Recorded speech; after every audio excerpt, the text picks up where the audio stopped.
Hello fellow Star Wars fans, my name is Starrapter and welcome to week number 12 of my War of the Bounty Hunters epic crossover discussion slash recap. This week we have two Star Wars comics to talk about. The first one is Darth Vader issue number 14 with Sly Moore on the cover there. This issue really catches us up with the events of Darth Vader going into War of the Bounty Hunters issue number 2, in which Vader ends up kind of storming the gates, if you will, to claim Han Solo for himself at Kira's party aboard the one ship on Jakara for the big party she is throwing for the auction. It's also seen in the latest Dr. Aphra issue as well. So this issue plays catch up with how does Vader end up at the end of issue number 13 and where he ends up in War of the Bounty Hunters. So we have a lot with Sly Moore, and this really deals with the ramifications of her character after the events of what happens on Exegol. We have Emperor, we have Grand Vizier Masameda. It's kind of like disowning her, kind of like demoting her, like, yeah, you can't hang out with us because you failed. And well, she takes that as kind of a way to grow, and she is doing her stuff, her administrator duties, which are even lower than her at the time, basically reading emails for the Emperor and the Empire. And she comes across this invitation for Crimson Dawn and realizes that Skywalker can be connected, and she knows that that is something that the Emperor and Darth Vader would be interested in. So she takes it upon herself to start setting a plan in motion. So she's looking at the tech specs of Vader's suit, trying to figure out how to basically take him down. And Masameda shows up, and he's questioning what she is doing, and she somehow does like a mind trick. She's got some kind of force sensitivity in her. As an Umbaran, I don't know if that's natural for their species or if it's just something specific with Sly Moore, but I think it's very interesting how she can wave her hand, almost like a Jedi mind trick, and kind of trick Masameda to be like, hey, this is cool, I don't mind you being here, and Masameda basically walks out. So we actually see Sly Moore setting up the plan with the data that she gets eventually to IG-88 through different hands, different people, and they all end up where we see Vader at the end of issue number 13 of the series, and she's basically going over different things with IG-88 and all of the other people of this cult that she just created. And Vader storms the party, and he takes out all these cultists and ends up making a deal with Sly Moore, basically saying, hey, look, I know you want a chance to kill me. If you give me this invitation to the Crimson Dawn party, we both get what we want, and you might even have a chance of killing me if Skywalker kills me, kind of thing. So that's what happens. He gets the invitation from Sly Moore. They're kind of in cahoots at this point, and that's where we end up with Vader, storming the gates at Jakara and maybe getting Han Solo as a prize. So that's basically the issue for Darth Vader issue number 14. It's also called, by the way, The Blade Behind the Curtain.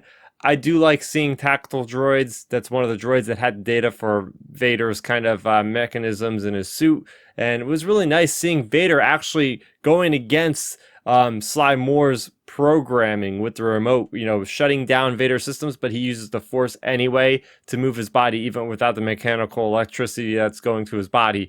There's lots of cool things with the War of the Bounty Hunters crossover. We're seeing actual scenes play out, just like we did in Dr. Aphra last week, where it's like you got the Hutts bidding, 200,000, Boku's bidding for this, and also Sly Moore figures out that Vader has also played up Boku the Hutt, so she realizes that she's not the only one that Vader is kind of making these plans with. He is really working with a whole bunch of people to get what he wants. And it's interesting that this issue really brings up the fact that Sly Moore can be a sympathetic character. You're seeing her at her lowest, you're seeing her come back up, and we haven't seen, I don't think, even in Legends, anything this dedicated to a Sly Moore story. So far, I'm really impressed by that. Also seeing Darth Vader killing IG-88 back-to-back issues, seeing him kill him at the other droid planet and seeing him killing him from behind in that one swell swoop.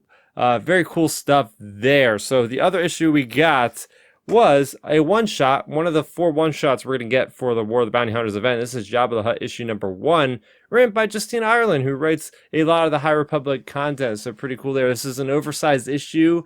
It's a one-shot, and it does take place a little bit before the events of the War of the Bounty Hunters Alpha issue number 1 prelude comic, and it does run into the events of that said comic. So there's 2 different storylines here, but the big takeaway of this message is it shows us this new character, introduces us this new character that's way back in time from the High Republic, and her name is Deva Lompop. She's a different kind of species, kind of like a bird-like species, but she's one of the best bounty hunters in the galaxy. And basically what is happening in the current story, Jabba the Hutt hires her to basically go after and find Boba Fett, because Boba Fett has not returned Han Solo and Carbonite. He has taken a detour to Nar Shaddaa.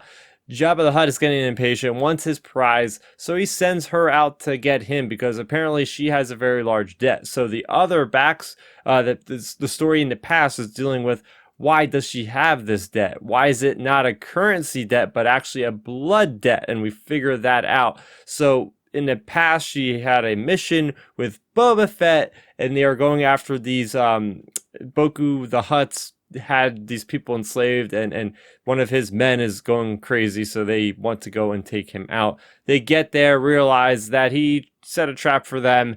She basically has Boba Fett trying to hurt her, and well, she takes Boba Fett out, knocks him out, and when she finds this target that they're originally going for, he basically tells her that, oh, I'm working for Crimson Dawn, and she basically eats him. Yeah, it's that crazy. She is a type of species that just eats their victims to get energy back and heals. It's crazy. So now that she makes that connection back then with Crimson Dawn, we see her in a present day story where she is actually the one that ends up playing the one Batarian guy. Actually, I don't even think it's a Batarian.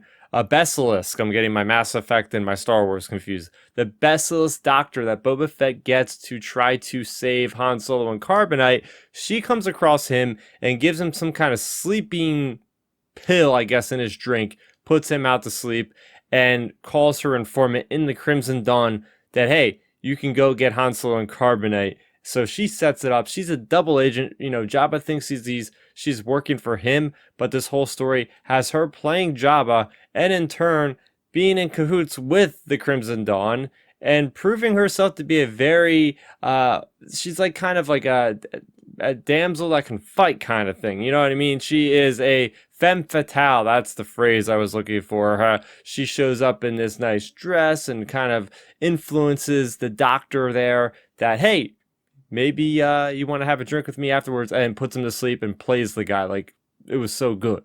But she's also very well when it comes to very well versed in violence, as she uses a grenade that pretty much like melts people's skin, and it's very graphic. So there's lots of cool stuff in this issue.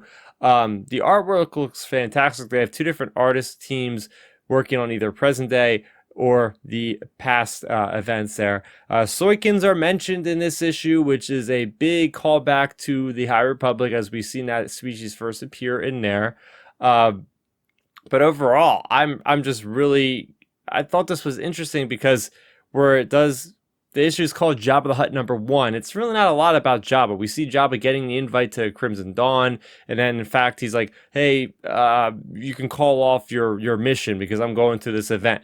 And meanwhile, Deva's thinking, yes, that's a great thing because now Jabba won't be on my back. Because by the end of the present day storyline, she still has that blood debt to Jabba because apparently she keeps killing the bounties that Jabba wants alive. So she is rich, but she still owes him people that she has basically killed. She's got to make up for that. So that's where we see her character. Very interesting character. New species, like I said, unique attributes. Very cool, very calm and collected, but also knows what the heck she is doing in a tight situation. So there you have it. What did you guys think of this week's War of the Bounty Hunters comics? Let's talk about it in the comment section down below. Next week we have Star Wars, another issue of that is coming out, as well as the High Republic issue #7, I believe. So, and maybe even the Star Wars Adventures comics. So let me know in the comment section down below what you are looking forward to in the Star Wars comics, and are you enjoying the War of the Bounty Hunter comics? Also on the channel, I have my review of Space Jam: A New Legacy, as well as my review for the Star Wars The Essential Legends Collection Shatterpoint audiobook. So make sure you check that out because it's the first Legends book I'm actually reviewing. So very cool things happening on the channel. Make sure you go ahead and subscribe to the channel so you never miss any of that content coming out in the future. That is good to do for me, Starrapter. Thank you so much for watching, and may the Force be with you always. Thanks for checking out the video. Please hit that thumbs up symbol. It helps me know that I'm making content that you guys enjoy. And if you enjoyed this video, I also include 2 videos down below you guys should check out. And please consider subscribing to this channel. It helps support me and it notifies you guys of when I get new videos up on the channel. You can also contact me on Twitter, Facebook, and Instagram at Starrapter.